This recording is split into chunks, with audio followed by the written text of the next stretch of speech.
وہ پہلے اعلان نہیں کرتا کہ تگڑے ہو جاؤ، لاٹھی چلنے لگی ہے.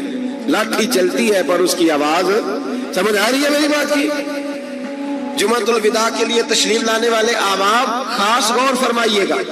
حجاج بن یوسف کو پتا چلا کہ حضرت سعید بن جبیر نے میرے خلاف بات کی، بلا لیا، کہنے لگا تو نے میرے خلاف بات کی ہے؟ فرمانے لگے کی ہے.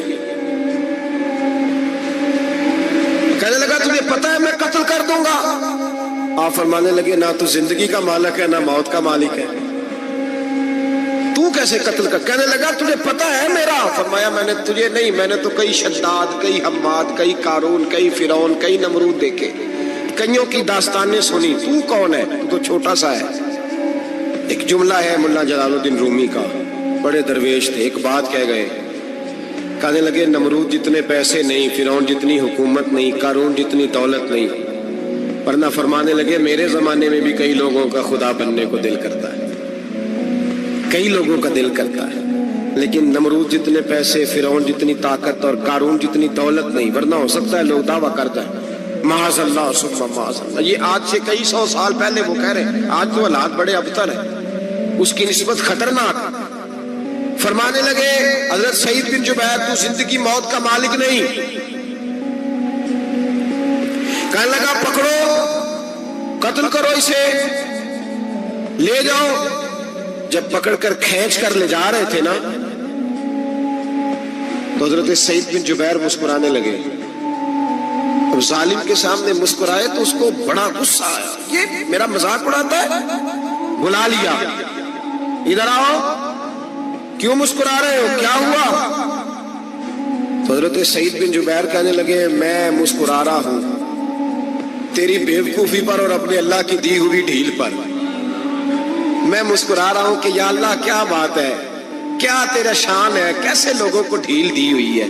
میں مسکرا رہا ہوں تیری بیوقوفی پر کہ تو سمجھتا ہے شاید مجھے پوچھنے والا کوئی نہیں. کہنے لگا اس کو باہر نہ لے جاؤ، میرے سامنے قتل کرو. ٹھیک ہے جی، قتل کرنے لگے تو حضرت سعید بن جبیر نے منہ کعبے کی جانب کر لیا. انی وجہت وجہی للذی فطر السماوات والارض حنیفا وما انا من المشرکین. جب آپ نے یہ آیتیں پڑھی نا کہ میں نے منہ کر لیا ہے اپنے رب کی جانب، کرو مجھے قتل. کہنے لگا نہیں نہیں، اس کا منہ پھیرو، کعبے کی طرف ہو کہ قتل نہ ہو.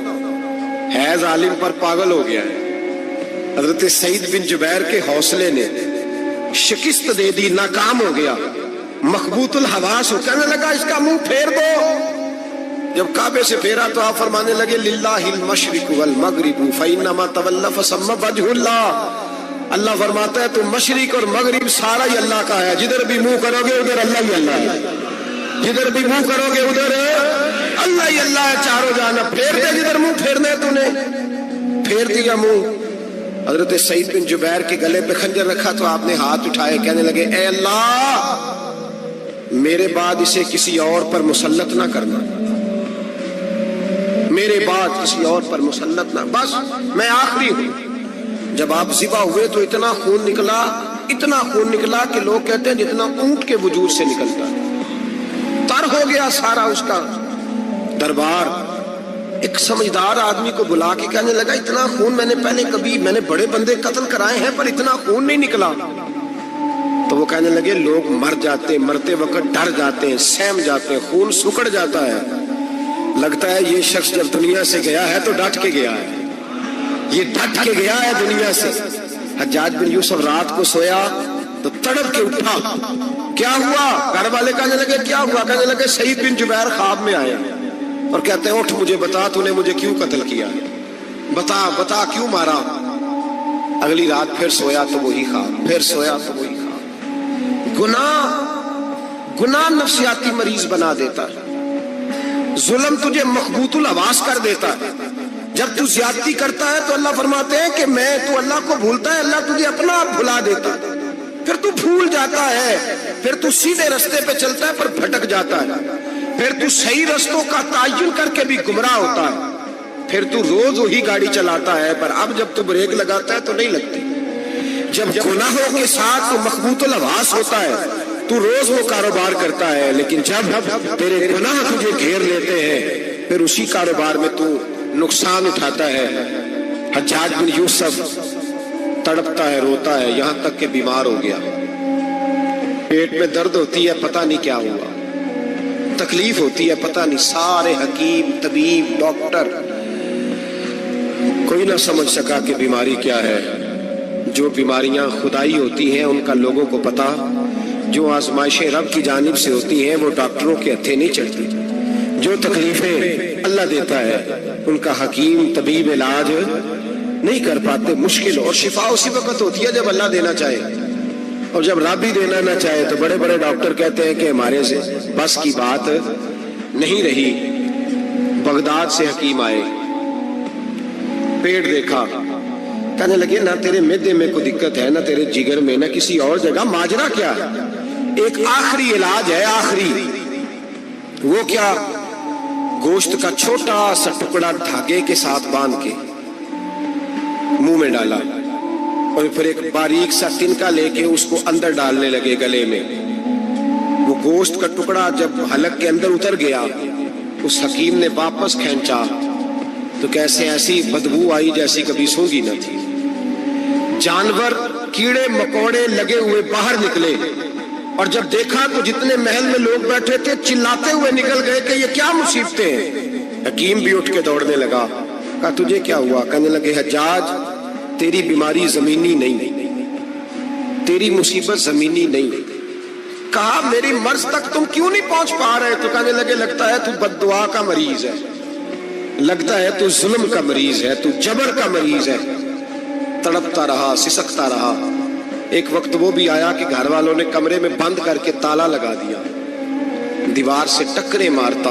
او بھائی، جو گناہوں کے بیمار ہوتے ہیں انہیں شفا نہیں ہوتی، جو ظلم جبر بربریت کے بیمار ہوتے ہیں انہیں سکون قلبی میسر نہیں آتا۔ دوائیاں ان بیماریوں کی بنی ہوئی ہیں جو بیماریاں زمینی ہیں، جو بیماریاں خوراک کی بد پرہیزی سے ہوتی ہیں، جو گناہوں کی بد پرہیزی سے ہوتی ہیں، ان کی بیماریاں، ان کی شفا توبہ ہے، ان کی شفا رجوع اللہ ہے، ان کی توبہ اللہ سے معافی مانگنے سے شفا ہوتی ہے۔ حجاج جب مرنے لگا تو بلایا، یہ رنگ بھی ذرا ملاحظہ کیجیے گا، دو چار قریبیوں کو بلایا، پتا ہوتا ہے نا اپنے کرتوتوں کا آدمی کو، پتا سارا ہے سردار کو کیتیاں، جب پتا ہوتا ہے سارا، بلا کے کہنے لگا جب میں مر جاؤں تو مجھے رات کو دفن کرنا ہوگا۔ کیوں بھائی، عورت ہے؟ کہنے لگا نہیں رات کو دفنانا، ٹھیک ہے رات کو دفنا دیں گے۔ پھر کہنے لگا جب صبح ہو جائے تو صبح ہونے سے پہلے پہلے میری قبر زمین کے برابر کر دینا، نشان مٹا دینا۔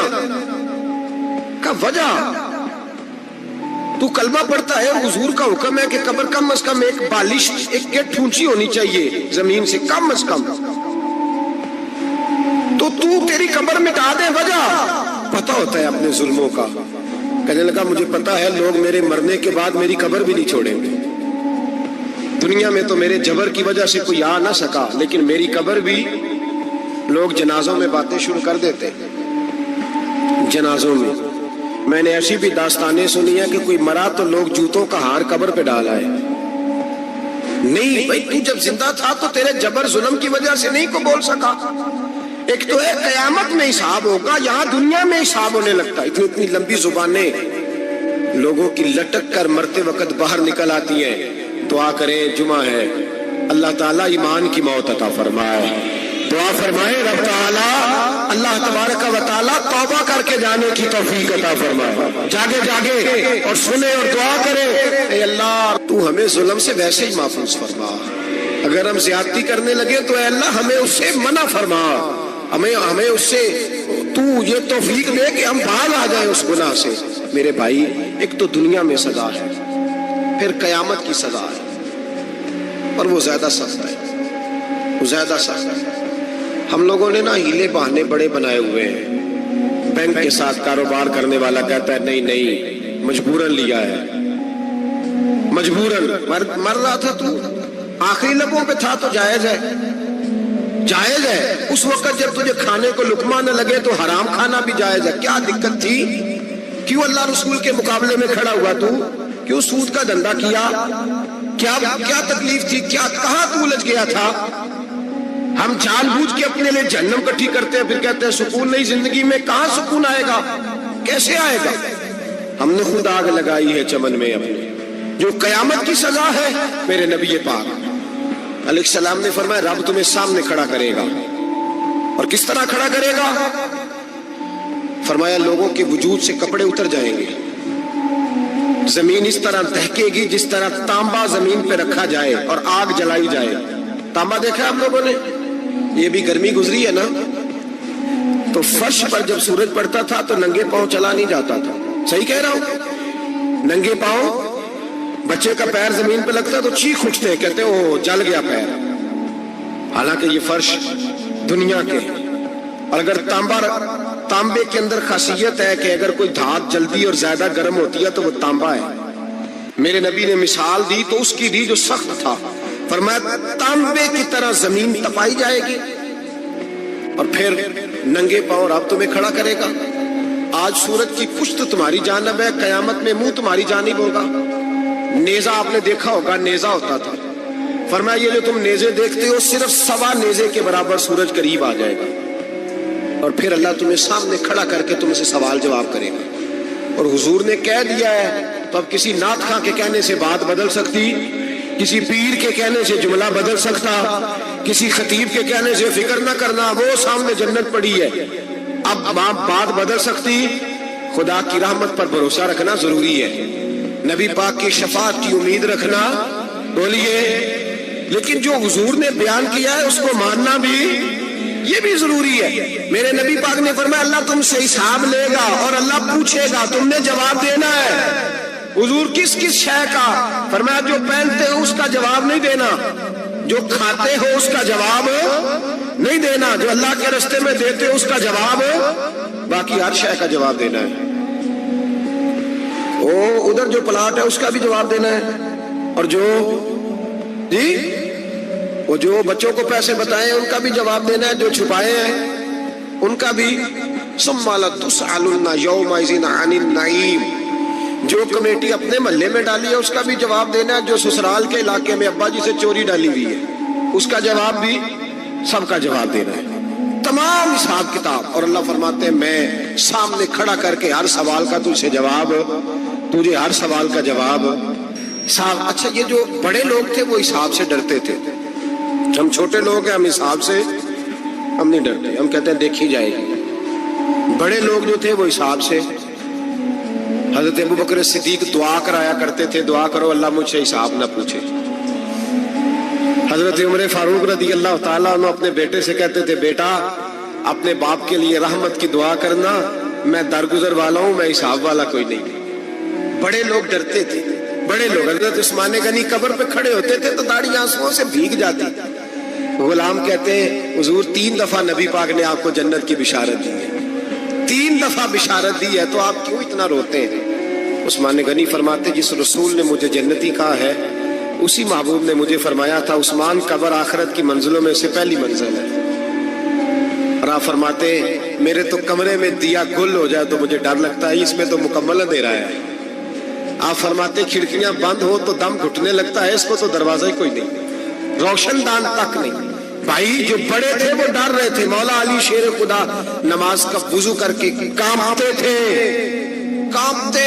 علی آپ مرحب کے سامنے نہیں کانپے، خیبر کا دروازہ اکھاڑتے نہیں کانپے، بدر احد خندق حنین اور خیبر میں نہیں کانپے، تو یہاں آپ فرمانے لگے مالک کے سامنے جاتے ہوئے ڈر آتا ہے.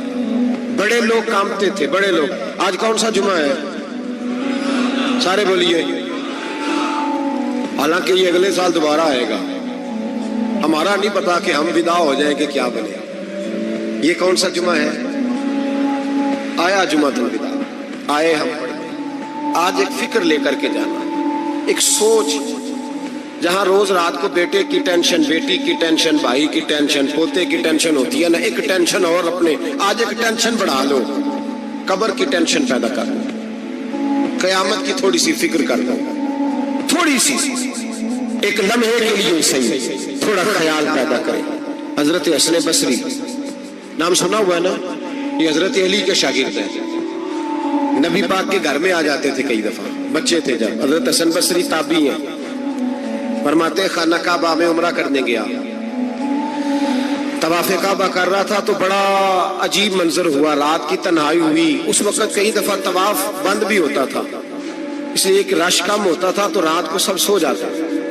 کہتے رات ذرا گہری ہوئی تو لوگ اپنا اپنا خیمہ لے کے جاتے تھے. اب تو ہوٹل ہے نا تو خیمے لگتے تھے, لوگ خیمہ لے کے جاتے تھے, جہاں جگہ ملتی تھی خیمہ لگا کے رہتے تھے. فرماتے میں رات کو سویا خیمے میں, ایک دردناک آواز آئی, میٹھی ہے دھیمی ہے پر درد بڑا ہے. کوئی رونے والا رو کے کہتا ہے اللہ حساب قیامت میں مجھ سے نہ لینا, اے اللہ تنہائی میں جتنا مرضی حساب لینا پر لوگوں کے سامنے نہ لینا. اور پھر کہتا ہے اللہ فضل تو تب کرے جب تو میرا حساب پوچھے ہی نہ.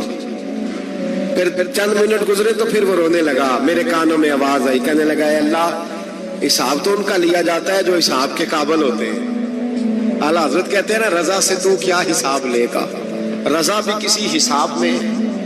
اے اللہ میں قابل نہیں, مجھ سے حساب نہ لینا. کہتے تھوڑی دیر گزری تو پھر وہ رونے لگا. پھر ذرا سانس سنبھلے تو پھر کہنے لگا اے اللہ میں تو لوگوں کو کوئی بندہ حساب پوچھ لے تو نہیں دے سکتا, میں تجھے کیسے حساب دوں. پھر تڑپنے لگا. کہتے تھوڑی دیر گزری تو پھر ایک لفظ انہوں نے کہے رونے والے نے, کہنے لگے اللہ دیکھ تیرے محبوب کا فرمان ہے جو معافی مانگے تو اسے معاف کر دیا کرتا ہے. اے اللہ میں معافی مانگنے آیا ہوں اور مسجد نہیں آیا, میں کعبۃ اللہ ہی آ گیا ہوں. کہتے ہیں وہ اتنا روئے کہ چیخ آئی ان کی, اور جب دھڑام سے کوئی زمین پہ گرا تو میں پریشان ہوا کہ اب تو بے ہوش ہو گیا. فرماتے ہیں میں زور سے اٹھا فٹافٹ اور اس شخص کی طرف بڑھا. میرے دل میں خیال ہے کوئی گناہگار ہے بیچارہ, تو چلو میں بھی دعا کرتا ہوں, اس کو کہتا ہوں بیٹے فکر نہ کر اللہ تیری مدد کرے گا. فرماتے ہیں میں گیا اس نیت کے ساتھ کہ میں کہوں گا چلو اٹھو تم بھی دعا کرو میں بھی کرتا ہوں, اللہ ہم سے حساب نہ پوچھے. کہتے میں گیا تو وہ شخصیت بے ہوش پڑی تھی, کالے سیاہ بال ان کے چہرے پہ بکھرے ہوئے تھے. کہتے لوگوں جب میں نے زلفیں ہٹائی چہرے سے تو میرا وجود کانپنے لگا آسمان ٹوٹ پڑے گا, زمین پھٹ جائے گی, ستارے بکھر جائیں گے, آج بہ جائیں گے سمندر. فرماتے میری چیخیں نکل گئی. یہ کوئی گناہگار تو نہیں, یہ تو حضرت فاطمہ کے پوتے امام زین العابدین ہے, یہ تو امام حسین کا وہ بیٹا ہے جو کربلا میں تنہا بچے تھے. فرماتے میں امام کا چہرہ دیکھا تو بھاگ کے آیا اور میں نے اپنی داڑھی ان کے پیروں کے ساتھ مس کی اور میں نے کہا حضور اٹھیے. امام اٹھے تو میں نے کہا شہزادے تیرے تو اشارے سے اللہ کئی گناہگاروں کو بخشے گا, تیری تو دعا سے اللہ بخشے گا, اور یہ کیا کر رہے ہو. امام زین العابدین کہنے لگے حسن بصری ادھر آ یار, ادھر آؤ بزرگو, میرے دادا کے پاس رہنے والے ہو. میں نے نا آج ہی سنا ہے کہ اس کا عذاب بڑا سخت ہے, آؤ میرے لیے دعا کرو, اللہ پاک مجھ سے حساب نہ پوچھے. کہا حضور نہ کریں. اب فرمانے لگے تجھے نہیں پتا کچھ چیزیں ایسی ہیں کہ رب نے اگر حساب پوچھا تو میں واقعی جواب نہیں دے پاؤں گا, چل کر میرے لیے دعا. کہتے میں نے ہاتھ باندھے حضور میں نہیں کرتا, اٹھا کہہ. فرماتے میں نے ہاتھ اٹھائے, میں نے کہا اے اللہ تیرے رسول کا شہزادہ ہے, یہ تیرے رسول کا شہزادہ ہے, یہ کہہ رہا ہے تو فضل کر. او بھائی جو بڑے تھے وہ تو تڑپتے تھے, سسکتے تھے. ابو علی ہیتی کہتے خانہ کعبہ میں پتھر پہ سر رگڑ رگڑ کے کوئی بوڑھا کہہ رہا تھا اے اللہ اول تو حساب نہ لینا, اور اگر لینا تو مجھے اندھا کر کے اٹھانا, میں تیرے نیک بندوں کے سامنے شرمندہ نہیں. اقبال رو پڑے. اقبال کچھ لوگوں نے لکھا ہے یہ آخری ربائی ہے ڈاکٹر اقبال کی, آخری. اس کے بعد شاید اس نے کلام نے کچھ سیرت نگاروں کا خیال ہے.